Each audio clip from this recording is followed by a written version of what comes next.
quickly. You said there are 14 days, obviously very critical 14 days to getting the COVID relief bill passed. What specifically will he be doing directly with Democratic senators and Republican senators, perhaps? Will he reach out to Susan Collins, for example, or other Republicans to try and get them on board? Obviously, the Republicans were not on board in the House. Absolutely. I think we're going to be evaluating day by day what the needs are. So as you know, he'll be meeting with, or via Zoom, a number of Democratic senators this afternoon.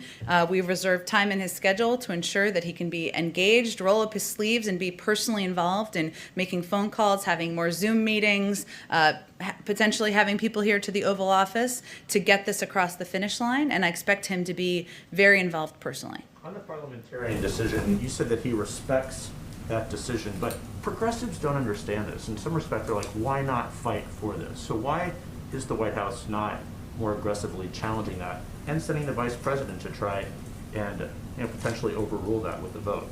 Well, the decision for the vice president to vote to overrule or to take a step to overrule is not a simple decision. It would also require 50 votes. As you know, it's not a one-step decision. And the president and the vice president both respect the history of the Senate. They are both formerly served in the Senate, and that's not an action we intend to take. But the president is committed to raising the minimum wage, to working to determine the best vehicle forward to doing that. That's why he put it in the package. He wants it to be raised to $15 an hour, and he will be in touch with leaders from all wings of the party in determining the best path forward for that. Go ahead, Jeff. A follow-up to Jeff's question, which strikes me. The White House doesn't have 50 votes to confirm Neera Tanden as OMB director, and yet we heard from the White House Chief of Staff say that the White House is they're going to fight our guts out was the phrase he used, to get her confirmed. So why push for that and not push as hard, one could say, for raising the minimum wage? You could make the argument that the American people stand to benefit more from a higher wage than they would from a chosen OMB director.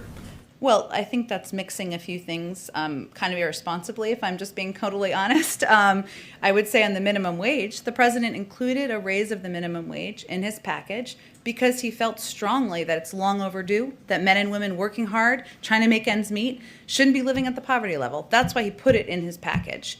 There is a process that it goes through, a parliamentary process, when it's a reconciliation bill, as you know. But for people who haven't been following all the nitty-gritty of this, because it's a budgetary bill, that's why it went through the process. And again, I would send you to talk to leaders in Congress to see if they have the 50 votes necessary. But regardless, the president, the vice president have made the decision they're not going to move forward with that step. But also, it's not a simple process. It requires 2 steps. As it relates to Neera Tanden, she is somebody who has decades of experience.